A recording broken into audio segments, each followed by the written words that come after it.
Procederemos a iniciar el simposio con la primera exposición a cargo del doctor Fernando Leanes, la doctora Roberta Andraghetti, y al doctor Mario Cruz Peñate. El doctor Leandro Leanes es médico veterinario con maestría en bioestadística y doctorado en epidemiología de la Universidad de Buenos Aires. Es representante de la Organización Panamericana de la Salud y de la Organización Mundial de la Salud en Chile. La doctora Roberta Andraghetti es médica especialista en higiene y medicina preventiva, es asesora regional para el Reglamento Sanitario Internacional en la región de las Américas de la Organización Mundial de la Salud, y el doctor Mario Cruz Peñate es doctor en medicina, asesor en sistemas y servicios de salud en la Oficina País en Chile de la Organización Panamericana de la Salud y la Organización Mundial de la Salud. La ponencia se denomina Epidemiología de la pandemia por COVID, Chile en contexto global. Doctores. Muchísimas gracias, Gastón. Quiero, en primer lugar, saludar a las autoridades, a la senadora Carolina Goik.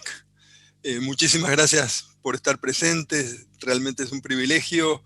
Igualmente el Ceremi de Salud, el rector de la universidad, el director de carrera, Lidia Morales, salubrista, que he trabajado mucho, tanto en el país como con una proyección muy importante en muchos temas, que le agradecemos su presencia, a todos los presentes y muy especialmente a los alumnos que hoy están participando en esto, que me sumo un poco a las palabras del rector, en el sentido que tanto esto es un ejercicio que les puede servir a ustedes de aprendizaje, pero que también nos sirve a todos, yo creo que para reflexionar y para impulsar la acción de control de la pandemia.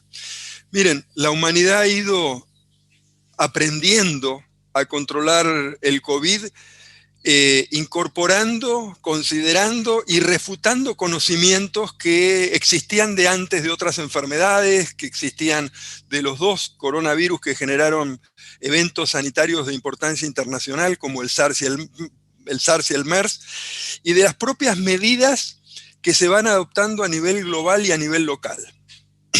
Es un reto gigante ir sistematizando conocimientos sobre la enfermedad y su control, a la par de ir comunicándolos a los decisores y a la comunidad en general. Hoy hay bastante certeza de que es necesario un abordaje integral de este problema, y yo lo resumiría en 3 ejes.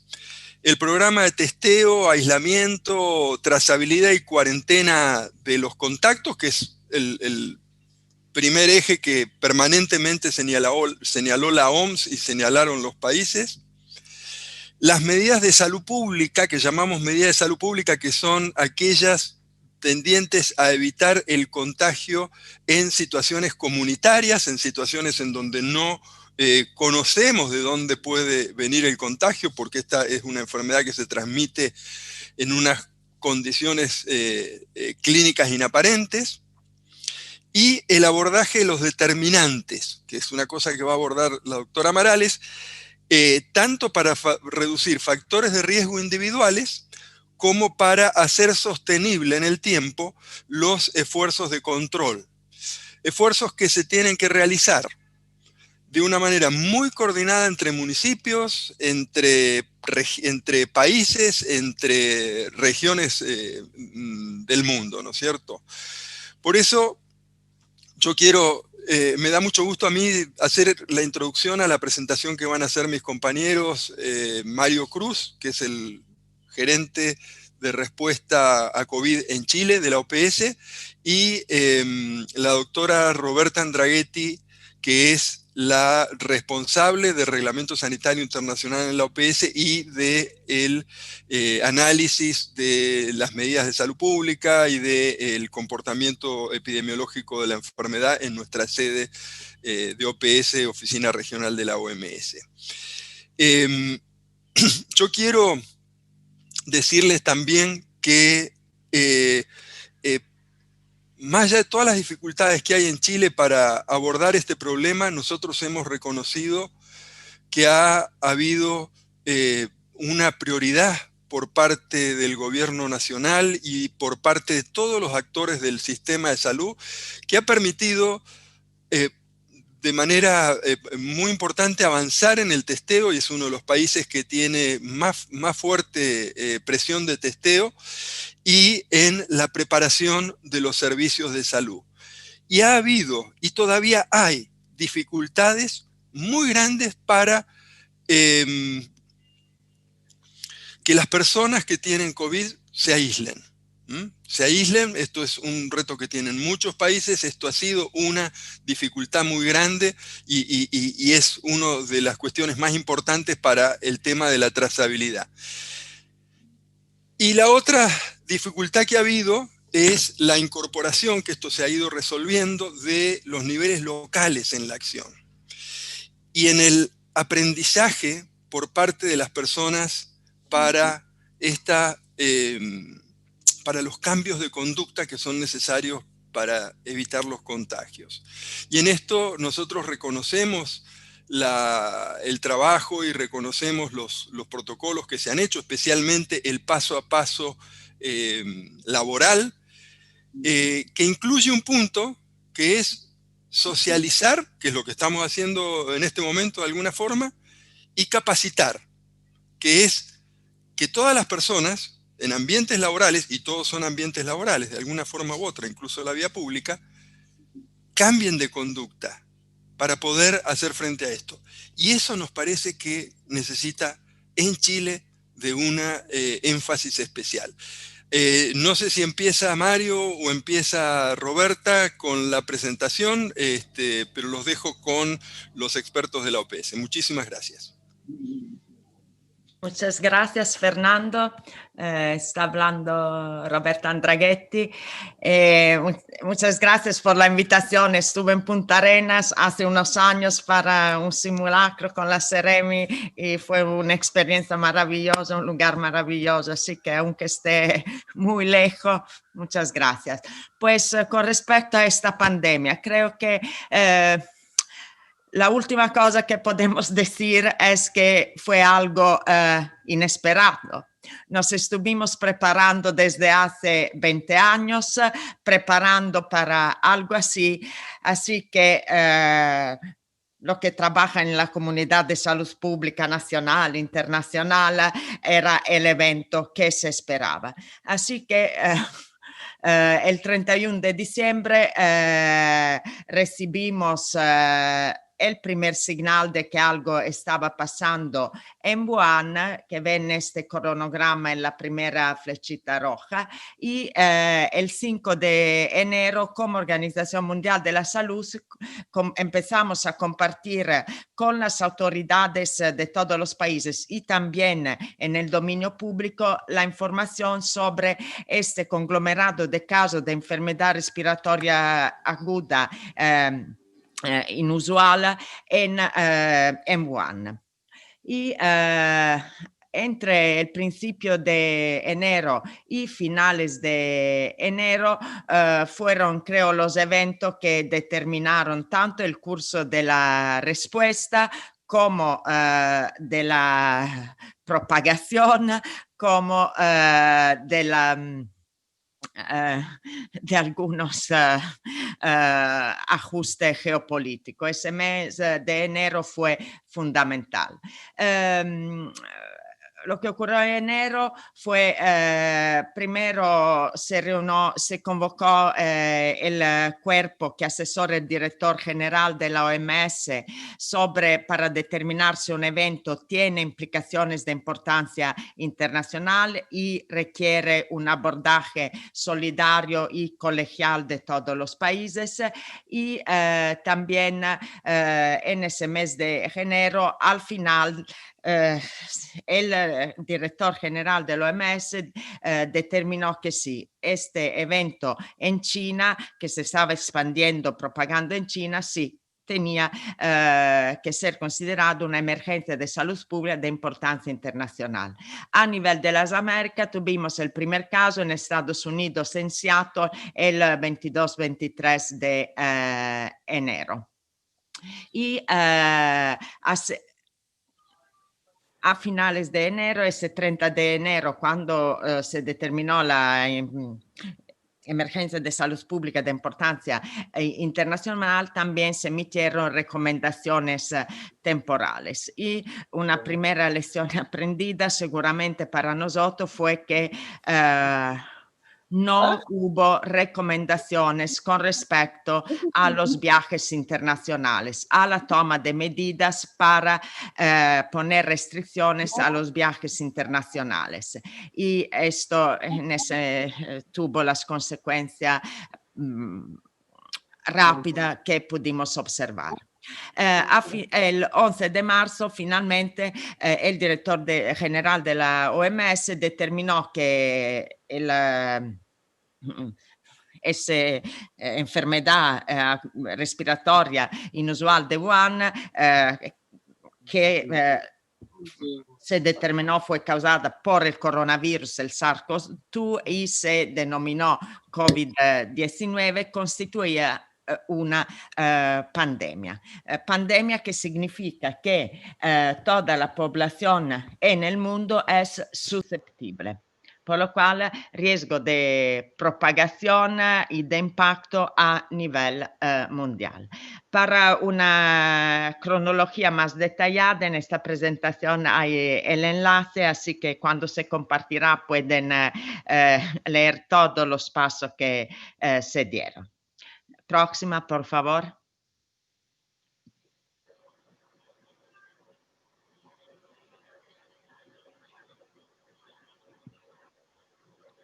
Ok.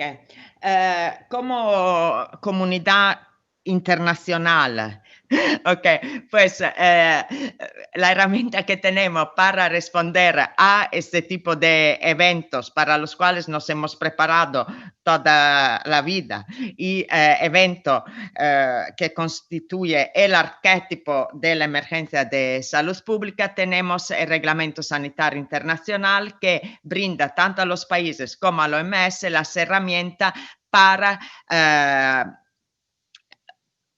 mitigar la propagación y el impacto de enfermedades transmisibles o de riesgo de salud pública a nivel internacional, minimizando las interferencias innecesarias con el tráfico y el comercio internacional.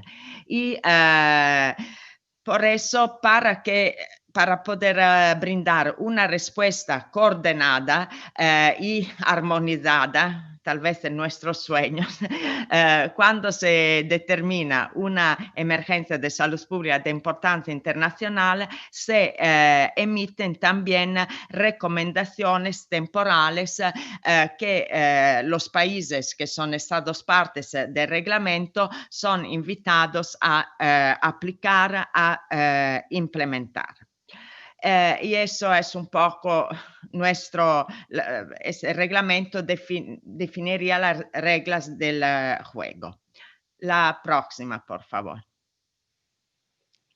Como ha mencionado el doctor Leanes, las medidas de salud públicas que se han adoptado y se han recomendado a través de las recomendaciones temporales emitidas bajo el Reglamento Sanitario Internacional son medidas que finalmente son medidas medievales que tienen que aplicarse en un contexto muy informatizado, muy tecnológico. Y los pilares de las medidas y de la respuesta a la COVID-19 son muy básicos al final. Lo que es fundamental y vital es la vigilancia epidemiológica, una vigilancia epidemiológica que, como ustedes han podido leer diariamente en los escuchar y leer en las noticias, vigilancia epidemiológica genera números que se prestan a interpretaciones muy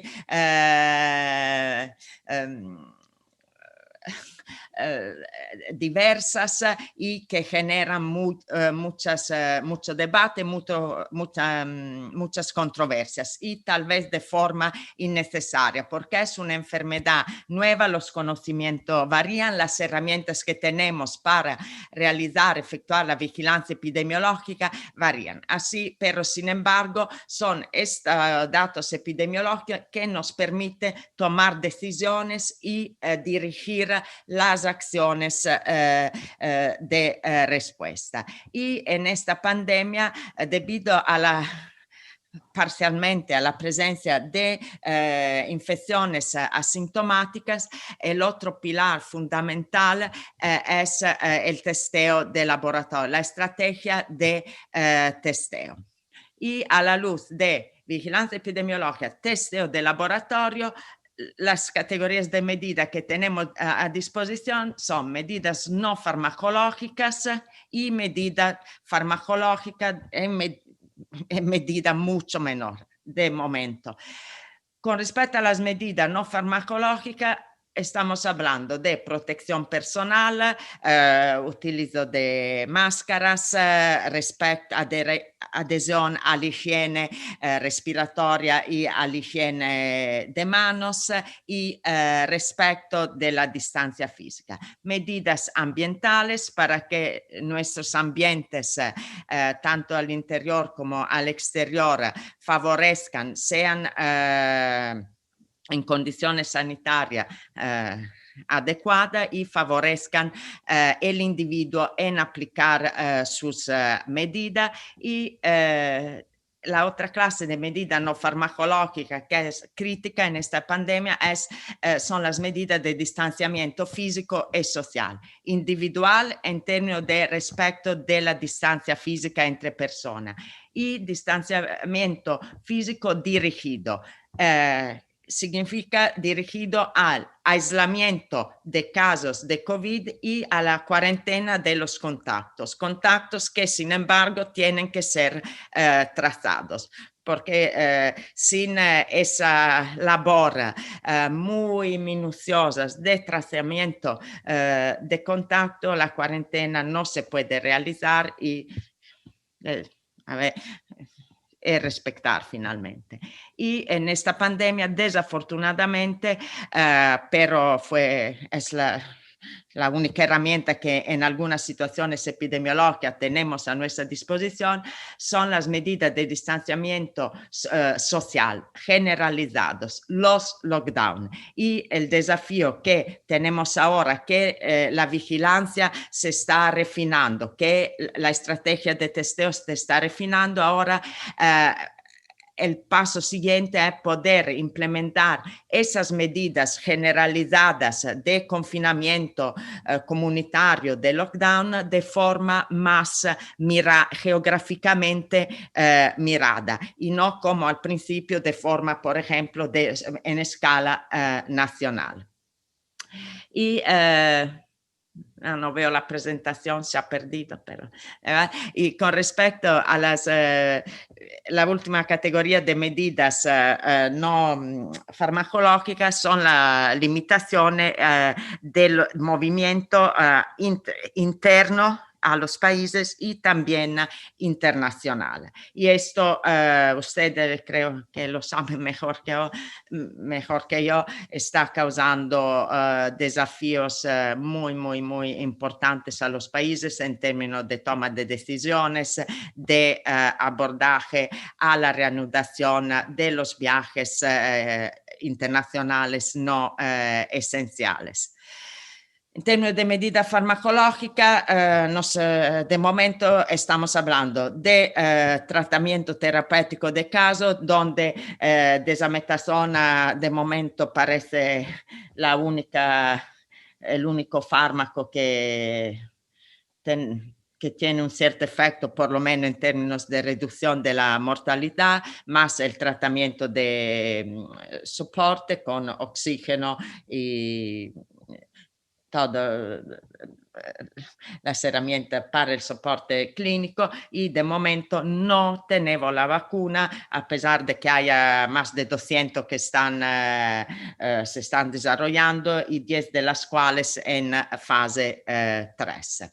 Esto es el conjunto de las medidas que tenemos, pero que a pesar de ser muy medievales, muy simples, nos está costando mucho asumirlas y aplicarlas de forma continua.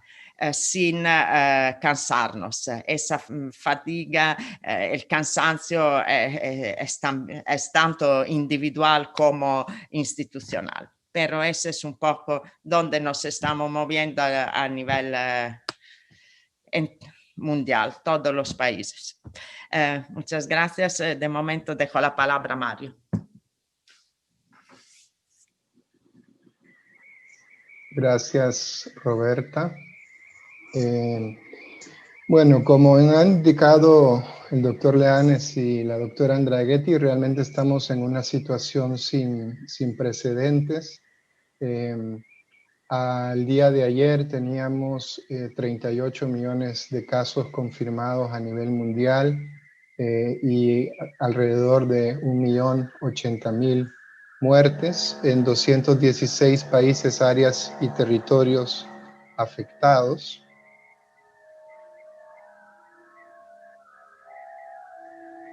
Desafortunadamente, de un tiempo para acá, nuestra región, la región de las Américas, ha sido una de las regiones más impactadas en el mundo. A la fecha concentramos el 47.6% de los casos, y como bueno, recientemente se ha reportado en una alerta epidemiológica emitida por la OPS, lo que estamos viendo es un comportamiento de oleadas y rebrotes recurrentes al interior de los países, y me deshabilitaron la posibilidad de compartir la pantalla, entonces no puedo mostrarles la pantalla ahora.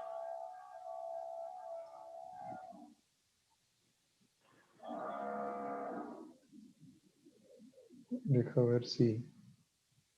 ¿Ahora ven la presentación? Sí. Ok. Les decía que, bueno, lo que estamos viendo son oleadas y rebrotes recurrentes entre las regiones del mundo, entre los países y al interior de los países. Por supuesto, bueno, la región de Magallanes tiene muy presente esta situación. Con respecto a el número de muertes, la región de las Américas representa al día de ayer alrededor del 55% del total de las muertes reportadas en el mundo. Tenemos una situación en la que varios de nuestros países en la región de las Américas lideran el ranking mundial de los países con mayor número de casos reportados. Una actualización al 13 de octubre nos muestra que los países de nuestra región que han reportado en las últimas 24 horas el mayor número de casos y muertes son Estados Unidos, Argentina, Brasil, Colombia, México, Perú y Chile. Y con respecto al número de muertes, un número mayor o igual a 100, los Estados Unidos, Argentina, Brasil, México y Colombia. Tenemos 54 países y territorios afectados, prácticamente la totalidad de la región de las Américas, con una tasa cruda de fatalidad promedio regional de 3,28%, y con algunos países que están señalados acá en rojo y rosado, que presentan una fatalidad por encima del promedio regional. Ustedes pueden ahí ver que son el caso de Guatemala, Bolivia, Ecuador, Canadá, México y Perú. Bueno, con respecto a Chile, bueno, todos hemos estado muy pendientes de los números, ¿no es cierto? Y de hecho, un aspecto a resaltar del esfuerzo que el país ha hecho tiene que ver con la disponibilidad de los datos. Tal vez algunos elementos o hitos a resaltar. Sabemos que el primer caso se presentó en la semana epidemiológica número 10, el 3 de marzo. El pic a nivel nacional más alto se reportó en la semana epidemiológica 24. Sin embargo, en la semana epidemiológica 25 hubo un reporte de casos retrasados, de alrededor de 30.000 casos retrasados, que es lo que ustedes ven ahí graficado en verde. De igual manera, han habido ajustes importantes en los reportes con respecto a la mortalidad, por ejemplo, el 6 de junio y el 17 de julio, en la que se incorporaron casos fallecidos probables. Acá ustedes pueden ver la curva epidémica por los diferentes tipos de categorías de reporte, y en la línea roja el número de los fallecidos reportados. En este caso son los fallecidos confirmados por laboratorio. Sabemos que también el país desde julio para acá ha tenido la posibilidad de reportar también los casos no confirmados por laboratorio, y eso es importante también analizar el exceso de mortalidad que se está dando en este contexto de la epidemia por COVID-19. Otro de los aspectos importantes a destacar en la respuesta del país ha sido la capacidad de testeo. En realidad, el nivel del testeo que Chile ha podido implementar es muy bueno, está por arriba de las recomendaciones que la OMS hace en cuanto a el número de tests por 100.000 habitantes, que puede dar una idea segura del nivel de circulación del virus. Y bueno, la última información más reciente, no la de ayer, porque esto es del informe de testeo y trazabilidad anterior, nos mostraba una positividad del 4.96%. Hasta este momento, este es el nivel de positividad más bajo que se ha identificado entre los casos reportados por laboratorio hasta la fecha. Importante, por supuesto, es esta idea de que el comportamiento del brote hay que seguirlo muy de cerca, y también, sobre todo, en los niveles subnacionales y locales, y eso tiene que tomar o sea, la respuesta rápida a nivel de la región y a nivel local en cuanto a las medidas a tomar y al afinamiento de las medidas realmente es trascendental, y eso es parte del reto, como señala Roberta, de una pandemia como la que estamos viviendo. Acá ustedes pueden ver que en las últimas 2 semanas hay más o menos 8 regiones de Chile que tienen una tasa móvil de 7 días por arriba del promedio nacional. Si comparamos la semana epidemiológica 40 con la semana epidemiológica 41. La tasa móvil de 7 días a nivel nacional para la semana 41 fue de 57,09 y la semana anterior había sido de 64,13.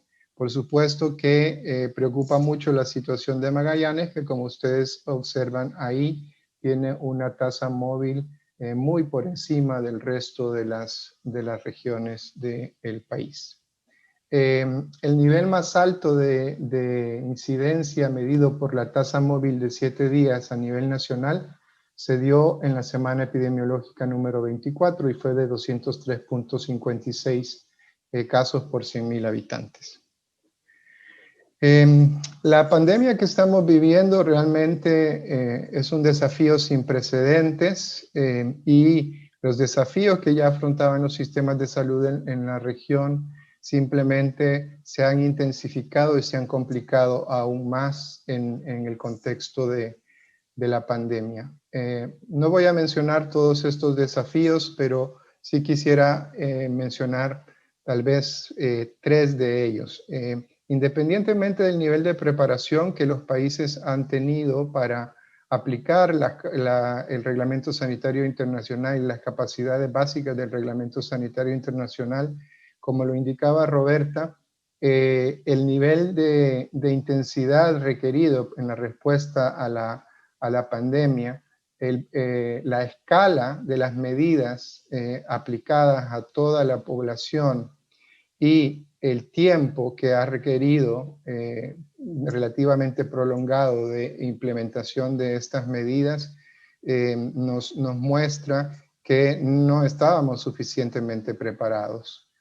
También, bueno, hay una serie de consideraciones sobre la afectación a la población, de diferentes tipos de afectaciones sociales, económicas, y desde el punto de vista del sector salud, pues tenemos importantes retos relacionados con cuidar poblaciones que tienen especial vulnerabilidad, como puede ser, por ejemplo, el caso de las personas mayores, pensar en la continuidad de los servicios para personas que viven con condiciones crónicas, por ejemplo, los requerimientos que tenemos en cuanto a la incorporación de tecnologías, las normativas basadas en la mejor evidencia disponible, el fortalecimiento de la regulación y de la vigilancia post-introducción de medicamentos y tecnologías, incluidas las vacunas que están en desarrollo, por ejemplo.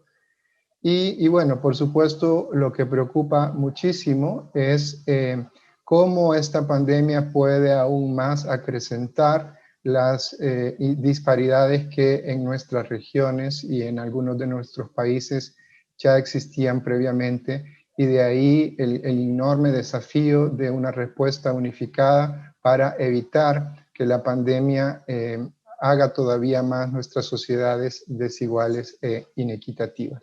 Y por supuesto que el sistema de salud tiene un rol importante como un elemento de cohesión social y de construcción de una visión de futuro para una etapa de reconstruir mejor. Haciendo una valoración de la respuesta en Chile, bueno, ya el doctor Leanes indicó cuáles son algunos de los aspectos que nosotros como organización resaltamos.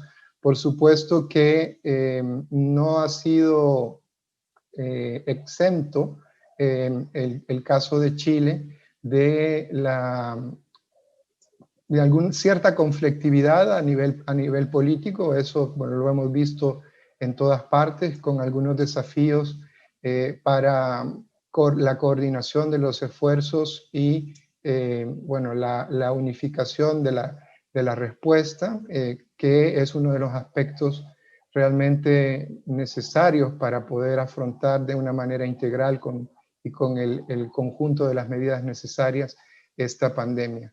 También un nivel de exigencia muy importante de demandas de transparencia y participación, lo cual realmente consideramos valioso y muy importante para elevar la barra, por decirlo de alguna manera, de la respuesta que el país está dando a la pandemia. Lo obvio que ya hemos hablado, el aumento de la morbilidad y la mortalidad, la reducción de la oferta de servicios por la reorganización requerida para atender la COVID-19, la reducción de la demanda por dificultades de acceso debido a restricciones de movilidad, disposiciones administrativas en los servicios, percepción de riesgo o dificultades económicas.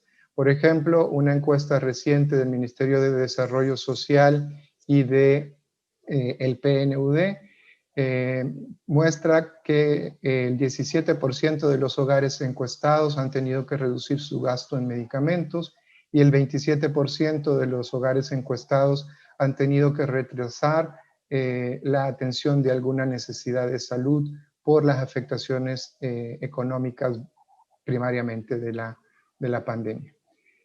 También el énfasis inicial en la atención hospitalaria, bueno, de hecho esto es un aspecto positivo, la capacidad que el país tuvo de expandir los servicios para la atención de los pacientes críticos, pero con un retraso en reconocer el potencial del primer nivel de atención, que eso es algo que muchos de los actores han señalado. Aspectos muy positivos, como mencionado, la capacidad de expansión para la atención de pacientes críticos, en realidad en un nivel muy alto, y no solamente la capacidad de expandirse, sino que de sostener esta expansión a lo largo de todos estos meses, y la posibilidad también de hacer un seguimiento del nivel de intensidad de uso de estos recursos, que proporciona información muy relevante para medir el comportamiento del brote, la disponibilidad de datos a través de, bueno, partiendo del Ministerio de Salud, la disponibilidad de los datos abiertos por parte del Ministerio de Ciencias, y toda la riqueza de análisis que eso generó a partir de la academia y de, bueno, varias iniciativas privadas que también realizan análisis y visualización de datos que ponen al servicio de la población en general. La Estrategia Nacional de Testeo, Trazabilidad y Aislamiento, que fue publicada el 1 de julio y que es un proceso en marcha, como bueno, todos lo sabemos. La estrategia de testeo, trazabilidad y aislamiento en realidad es una piedra angular de la respuesta. Como lo indicó el doctor Leanes, es muy importante seguir fortaleciendo las capacidades locales de implementación de la estrategia de TTA, a la par de que también hacemos un énfasis necesario en el cambio de conducta para aumentar la eficacia personal, de manera que todos podamos prevenir la infección por el coronavirus de una manera más efectiva, y podamos entonces reducir la transmisión y eliminar la transmisión comunitaria eventualmente.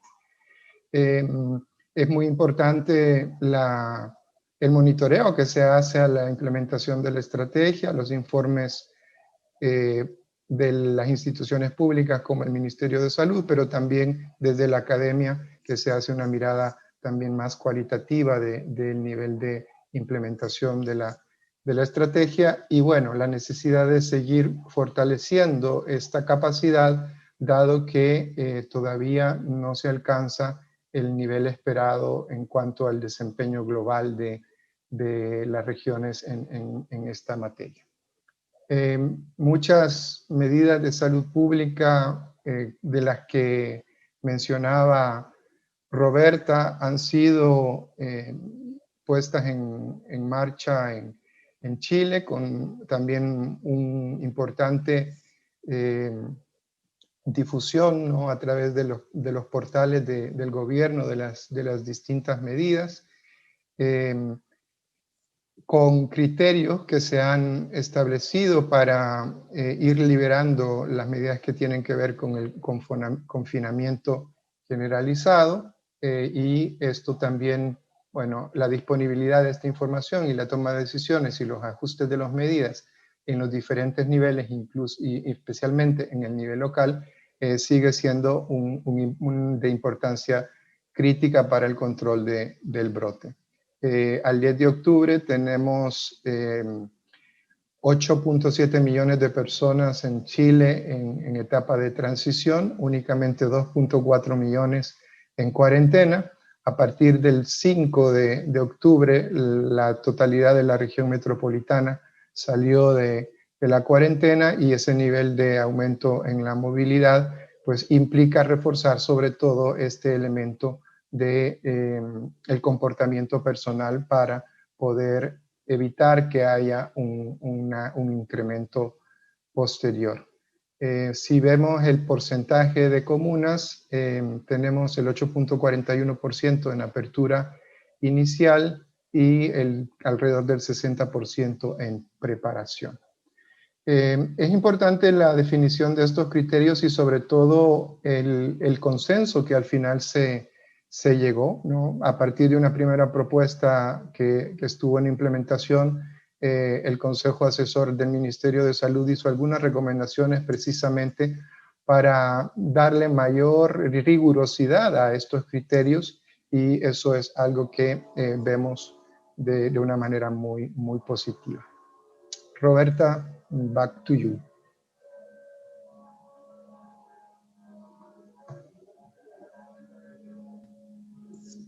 Muchas gracias, Mario. Queríamos concluir un poco con algunas consideraciones desde la perspectiva mundial y regional.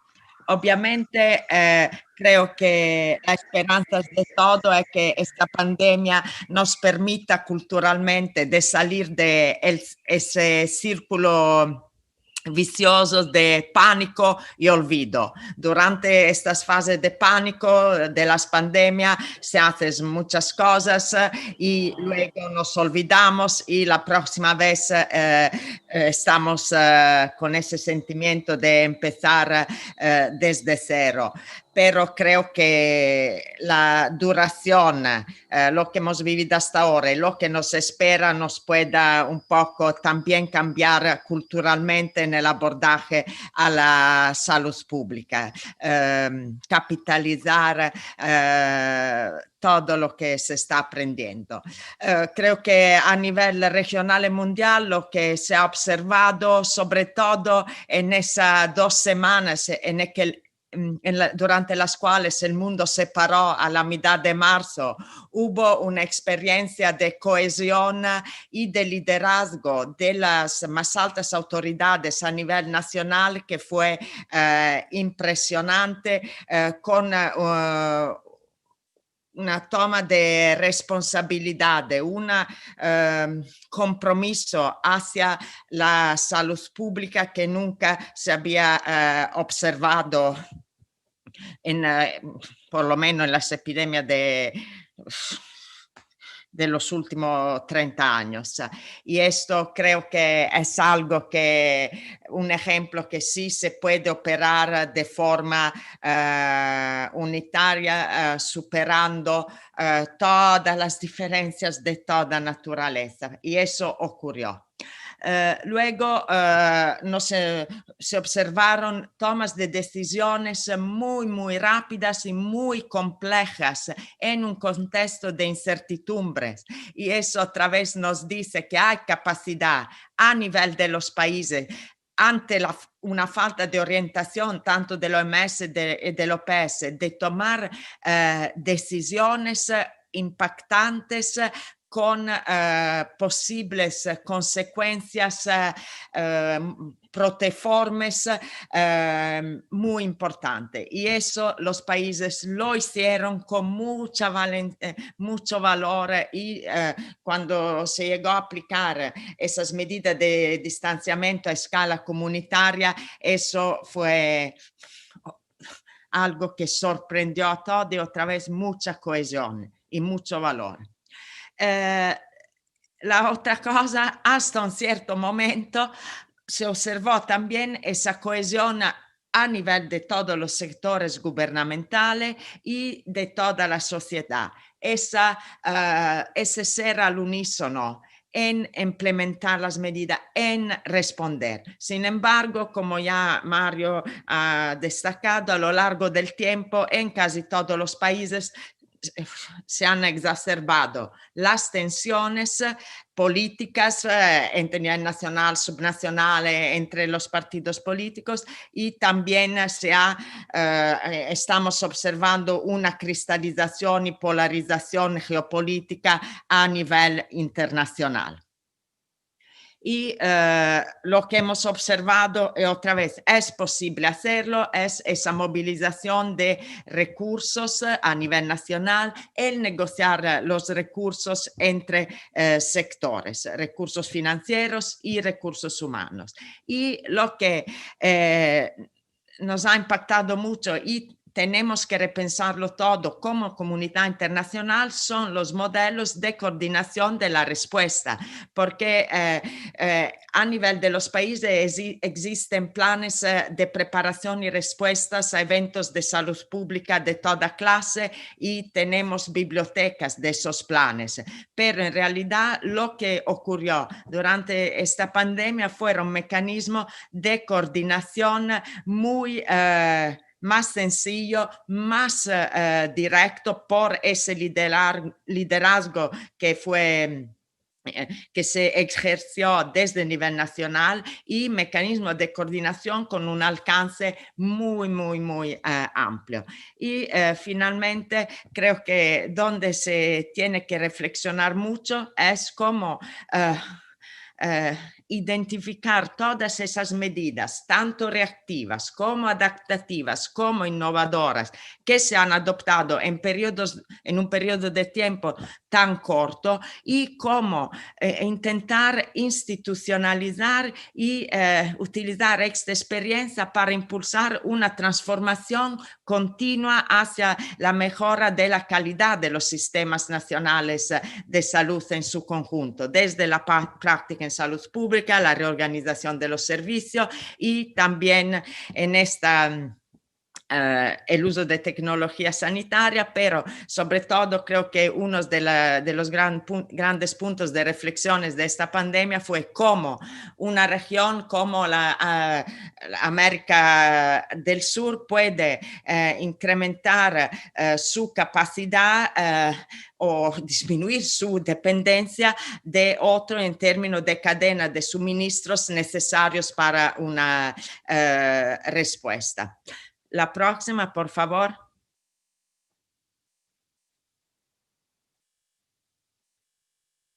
Ok, y creo que los países, tanto en el mundo como expresaron en la resolución anterior, como expresaron en la resolución de la Asamblea Mundial de la Salud en mayo del 2020, como los países de las Américas, como expresaron en la resolución del Consejo Directivo de la OPS en septiembre del 2020, los países han expresado un compromiso a reflexionar, para intentar no solamente identificar las lecciones, pero también aprenderlas a través de una toma de acciones. Y a nivel, quiero destacar en el caso de Chile, creo que Chile dio un ejemplo extraordinario en el momento en que hubo el repunte de casos. Chile supo adaptar, es decir, ok, algo no lo estamos haciendo bien, vamos a ajustar. Analizamos, miramos, utilizamos la información para ajustar y lo hizo. Y eso, la capacidad de reconocer errores durante un evento semejante es algo que es muy precioso y es algo que se tiene que conservar, mantener, porque es lo que permite avanzar.